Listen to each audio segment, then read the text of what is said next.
अस्सलाम वालेकुम दोस्तों, अगर आप सेकंड पासपोर्ट और सिटीजनशिप हासिल करने का इरादा रखते हैं लेकिन अभी तक कंफ्यूज हैं कि किस कंट्री का पासपोर्ट या सिटीजनशिप हासिल की जाए, तो इस वीडियो को एंड तक जरूर देखिएगा, क्योंकि इस वीडियो के अंदर मैं करने जा रहा हूं कंपैरिजन उन कंट्रीज का जो डायरेक्ट पासपोर्ट और रेजिडेंसी ऑफर करते हैं।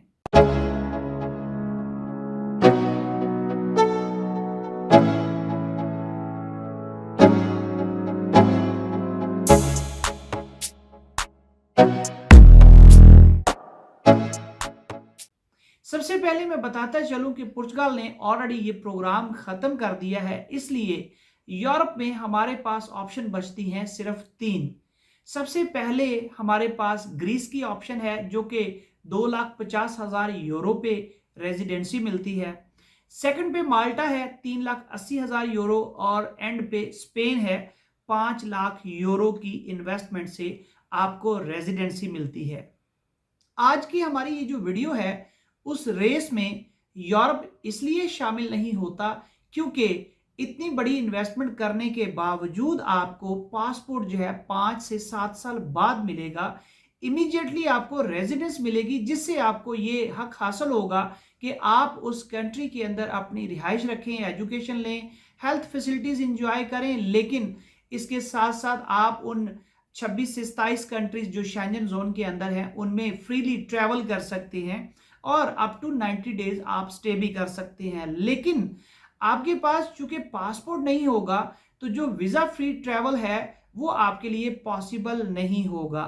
इसलिए हम इस रेस में यूरोप के जो कंट्रीज हैं उन्हें शामिल नहीं कर रहे, बल्कि हम कंपैरिजन करने जा रहे हैं कि तुर्की के पासपोर्ट और कैरेबियन पासपोर्ट्स में हासिल करने में क्या फ़ायदे हैं, क्या नुकसानात हैं, ताकि आप अपना फैसला आसानी से कर सकें। ये टोटल जो 10 पॉइंट्स हैं उनमें सबसे पहला पॉइंट है डायरेक्ट पासपोर्ट।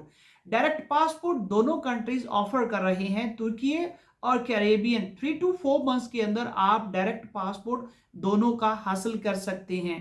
तुर्की में आपको घर बैठे नहीं मिलेगा, आपको तुर्की आना पड़ेगा, लेकिन कैरेबियन के अंदर आपको घर बैठे जो है वो पासपोर्ट मिल सकते हैं। लेकिन तुर्की के अंदर अगर आपने तुर्किश पासपोर्ट लेना है तो आप पावर ऑफ अटॉर्नी लॉयर को देके घर बैठे भी हासिल कर सकते हैं। लेकिन चूंकि आपने प्रॉपर्टी बाय करनी है, इसलिए कौन सी प्रॉपर्टी लेनी है, किस एरिया में लेनी है, किस साइज में लेनी है, किस किस्म की प्रॉपर्टी लेनी है, उसके लिए एडवाइजेबल ये है कि आप खुद तुर्की तशरीफ लाएं। सेकंड पॉइंट है रिटर्न ऑन इन्वेस्टमेंट। जैसा कि आपको मालूम है कि कैरेबियन कंट्रीज के अंदर दो ऑप्शंस हैं, या तो आप डोनेशन दे सकते हैं गवर्नमेंट को और वो नॉन रिफंडेबल है, इसलिए वो हम शामिल ही नहीं करते, वो ऑप्शन हम रिकमेंड ही नहीं करते। लेकिन जो सेकंड ऑप्शन है कैरेबियन कंट्रीज की वो है रियल एस्टेट इन्वेस्टमेंट, जो कि $2.5 लाख से जो है वो स्टार्ट होती है। अब आप ये देखिए कि वहां पे आपको जो है रेंटल इनकम नहीं है और रिटर्न ऑन इन्वेस्टमेंट भी नहीं है, जबकि तुर्की के अंदर यही इन्वेस्टमेंट $4 लाख की है, लेकिन आपको सालाना जो है 6 से 7% तक रेंटल इनकम आती है और 25 से 35% तक रिटर्न ऑन इन्वेस्टमेंट यानी एप्रिसिएशन मिलता है। अब ये अगर कंपैरिजन किया जाए दोनों कंट्रीज का तो ये कंपैरिजन एक्चुअली बनता ही नहीं है, क्योंकि जो आपने इन्वेस्टमेंट की कैरेबियन के अंदर उस प्रॉपर्टी में ना तो आप रह सकते हैं, ना आप उसे रेंट पे दे सकते हैं, और ना ही आप उसे 5 साल से पहले बेच सकते हैं। जबकि तुर्की के अंदर जो प्रॉपर्टी है वो आपकी अपनी है, आप उसे रेंट पे दीजिए, आप उसमें रिहाइश इख्तियार कीजिए, आप उसे खाली छोड़ दीजिए, बल्कि आप 3 साल के अंदर वो प्रॉपर्टी जो है वो डिस्पोज ऑफ भी कर सकते हैं और अपनी इन्वेस्टमेंट इंतहाई बेहतरीन रिटर्न ऑन इन्वेस्टमेंट के साथ वापस भी हासिल कर सकते हैं। अगर हम एवरेज बात करें रिटर्न ऑन इन्वेस्टमेंट की, आपको let's suppose 30% per annum return on investment मिल रहा है एप्रिसिएशन की सूरत में, और 6 to 7% रेंटल इनकम की बजाय 5% भी मिलता है, तो आप खुद कैलकुलेट कीजिए कि टोटल आपको 35% रिटर्न ऑन इन्वेस्टमेंट मिल रहा है टर्की के अंदर, जो कि 3 साल के अंदर आप खुद इमेजिन कर सकते हैं कि 100% होगा। यानी अगर आप $4 लाख की इन्वेस्टमेंट कर रहे हैं तो वो आपको 4 साल बाद डबल होके $8 लाख की सूरत में वापस मिलेगा। जबकि कैरेबियन के अंदर आप अगर $2.5 लाख इन्वेस्टमेंट कर रहे हैं तो आप बिलीव कीजिए कि वो आपको $2.5 लाख ही मिलेंगे। अब मैं इसमें हमेशा ये रिकमेंड करता हूं कि वो कारोबारी हजरात जिन्हें कैरेबियन पासपोर्ट सूट करता है वो रियल एस्टेट इन्वेस्टमेंट की तरफ ना जाएं, बल्कि वो डोनेशन दे के अपना पासपोर्ट हासिल कर लें। अब ज्यादातर क्लाइंट रियल एस्टेट में जाते हैं, वो ये सोचते हैं कि चूंकि ये हमें $2.5 लाख वापस तो मिल जाएगा 5 साल बाद। जबकि मैं दूसरे एंगल से आपको एक सेकंड पहलू जो है वो भी डिस्कस करता हूं। $1 लाख डोनेशन दिया और $1.5 लाख आपने अपने पास सेव रखा, क्योंकि रियल स्टेट में आपने $2.5 लाख देना था। अब जो $1.5 लाख है आप उसे बिजनेस में इन्वेस्ट करते हैं तो आप देखिए कि 5 साल के अंदर आप उससे कितना मुनाफा कमा सकते हैं। अगर आपका ये मुनाफा $1 लाख से ज्यादा का है तो फिर आप डोनेशन में जाइए। अगर आप ये समझते हैं कि ये $1.5 लाख आप अपने पास रखेंगे, डी वैल्यू होगा, तो फिर आपको रियल एस्टेट इन्वेस्टमेंट में जाना चाहिए, क्योंकि फिर आपको एटलीस्ट 5 साल बाद $2.5 लाख तो वापस मिल रहे हैं। तो इस पॉइंट को जरूर मद्देनजर रखिए। हमारा थर्ड पॉइंट है इन्वेस्टमेंट होल्डिंग पीरियड, जो कि मैं पहले सेकंड पॉइंट में डिस्कस कर चुका हूं कि आप तुर्की के अंदर 3 साल में इसको जो है वो सोल्ड आउट कर सकते हैं, और जो आपकी कैरेबियन कंट्रीज हैं वहां पे आपको 5 साल तक जो है वो इसको होल्ड करना होगा। हमारा फोर्थ पॉइंट बड़ा इंटरेस्टिंग है, वो है रिलोकेशन यानी सेटलमेंट। तुर्की के अंदर आप अपनी फैमिली को मूव कर सकते हैं, आप खुद जो है वो तशरीफ ला सकते हैं, यहाँ पे रह सकते हैं।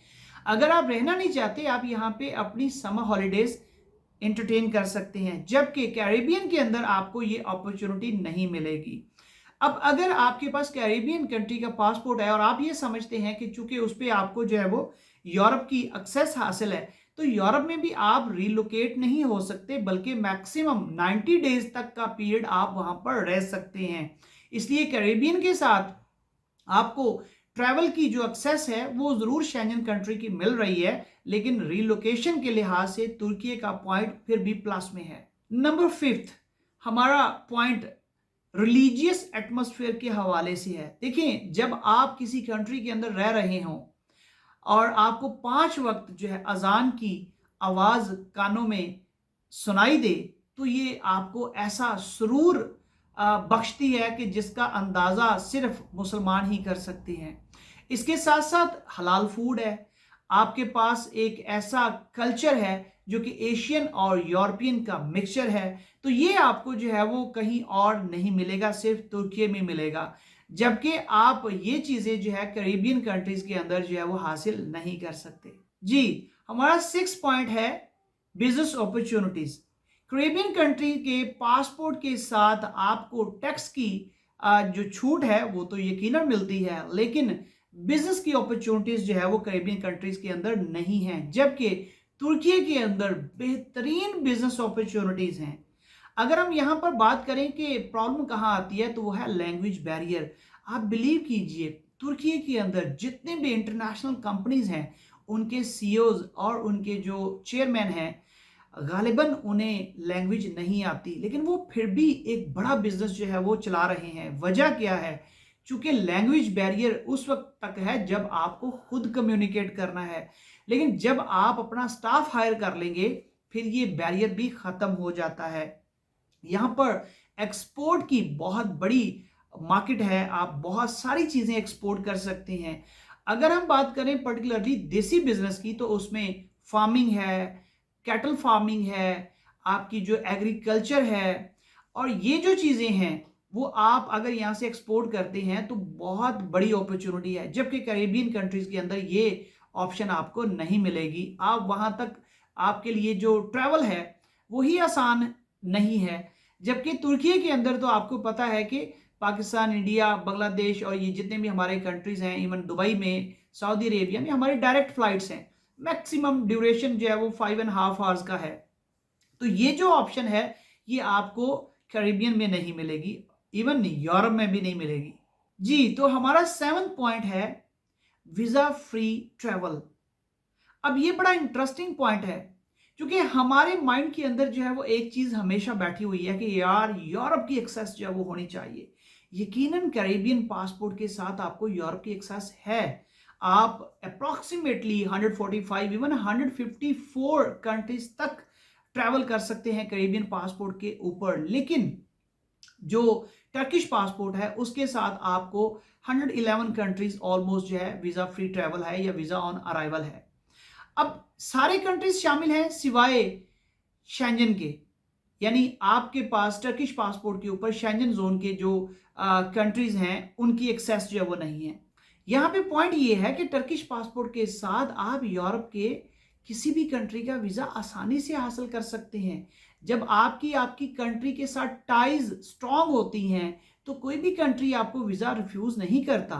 तो आपकी टाइज क्या है, आपकी प्रॉपर्टी, आपकी जो है वो मिलियन रुपीस की प्रॉपर्टी यहां पर मौजूद है, आपके पास टर्किश पासपोर्ट है तो आप बड़ी आसानी से जो है वो यहां से Europe, UK, USA, Canada, Australia या न्यूजीलैंड का वीजा हासिल कर सकते हैं। और जैसा कि आपको पता है कि जर्मनी के अंदर जो है 1 मिलियन के करीब जो है वो टर्किश लोग रहते हैं। तो जर्मन के साथ यानी जर्मनी के साथ इनके बहुत अच्छे रिलेशंस हैं। तो आप जर्मनी का वीजा लेते हैं तो ऑब्वियसली आपके पास शेंजन की सारी एक्सेस है, कैरेबियन के साथ डायरेक्ट आपके पास एक्सेस है। तो ये एक पॉइंट है जहां पे ओवरऑल अगर हम बात करें तो कैरेबियन पासपोर्ट जो है उसकी वेटेज ज्यादा है। लेकिन अगर दूसरे एस्पेक्ट्स को देखेंगे तो फैसला तो यकीनन आपने करना है कि आपको क्या सूट करता है। जी, तो 8 पॉइंट है हमारा treaty agreement with USA. USA का बहुत सारे कंट्रीज के साथ ट्रीटी साइन है जिसमें USA E2 investor visa offer करता है उन कंट्रीज के बाशिंदों को, जिसमें पाकिस्तान भी शामिल है अगरचे, लेकिन मिलता नहीं है, ऑब्वियसली मुश्किल मिलता है। लेकिन तुर्की का E2 ट्रीटी साइन है यूएसए के साथ। आप तुर्किश पासपोर्ट होल्डर हैं तो आप यूएसए का 5 इयर्स का E2 वीजा जो कि इन्वेस्टर वीजा है, जो कि $50,000 की इन्वेस्टमेंट से आप हासिल कर सकते हैं। कैरेबियन के अंदर यही सहूलत है, वो है सिर्फ और सिर्फ ग्रेनाडा की। ग्रेनाडा के अंदर आपको मैं बताते चलूं कि आपको डोनेशन जो है वो देना पड़ेगा $150,000, $1,50,000।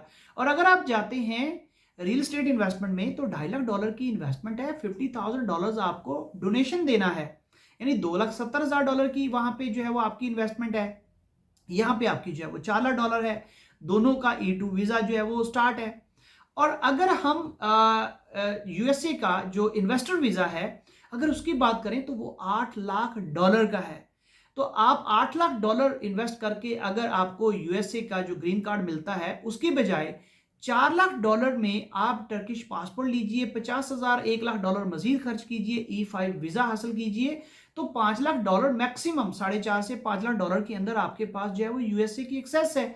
5 इयर्स का आपके पास वीजा है जिसमें आपके पास वर्क परमिशन है, आपको एजुकेशन बच्चों को ले सकते हैं, हेल्थ फैसिलिटीज एंजॉय कर सकते हैं। तो वो दोस्त खास तौर पे जिनका प्लान है यूएसए, जिनका जो है वो ड्रीम यूएसए है, वो अपना ये ड्रीम जो है टर्किश पासपोर्ट के साथ जो है वो बड़े अच्छे से हासिल कर सकते हैं। अब इसमें इंटरेस्टिंग चीज ये है कि जो आपने यहाँ पे $4 लाख की प्रॉपर्टी बाय की है, वो प्रॉपर्टी अगर रेडी टू मूव है तो उसकी जो रेंटल इनकम है, जो कि मैं पहले बता चुका हूं कि मिनिमम 5% है।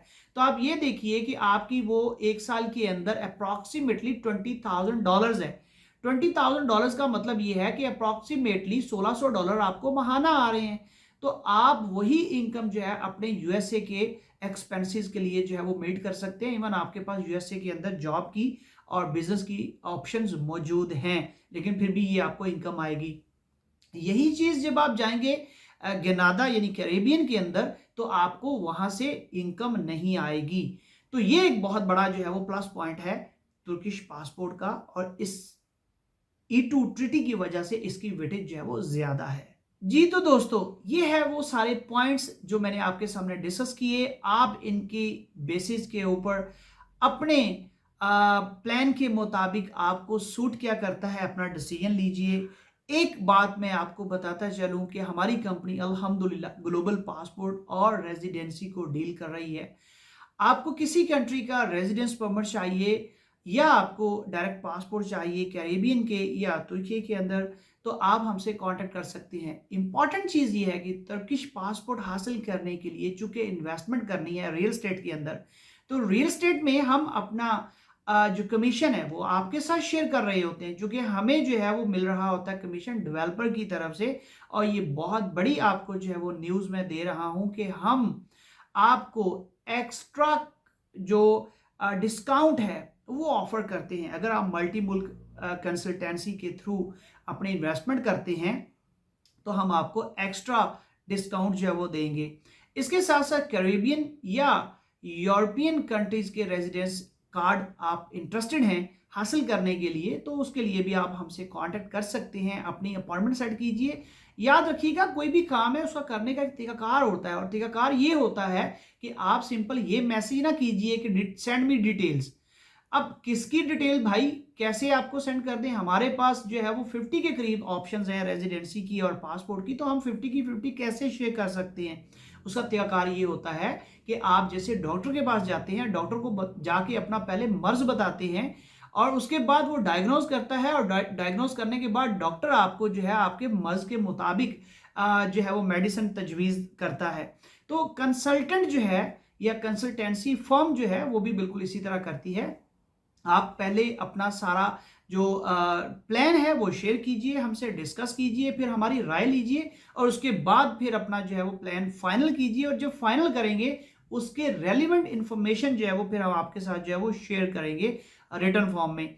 उम्मीद है कि आपको ये वीडियो पसंद आई है। अगर पसंद आई है तो प्लीज़ लाइक, शेयर और चैनल को सब्सक्राइब ज़रूर कीजिए। कमेंट बॉक्स में बताइए ज़रूर कि अगर कोई पॉइंट इसमें मिस हो गया है या आप अपना जो नुक्ता नज़र है वो शेयर करना चाहते हो तो ज़रूर बताइएगा। अपना बहुत सारा ख्याल रखिएगा। अल्लाह हाफिज़। Book your free visit of your dream property.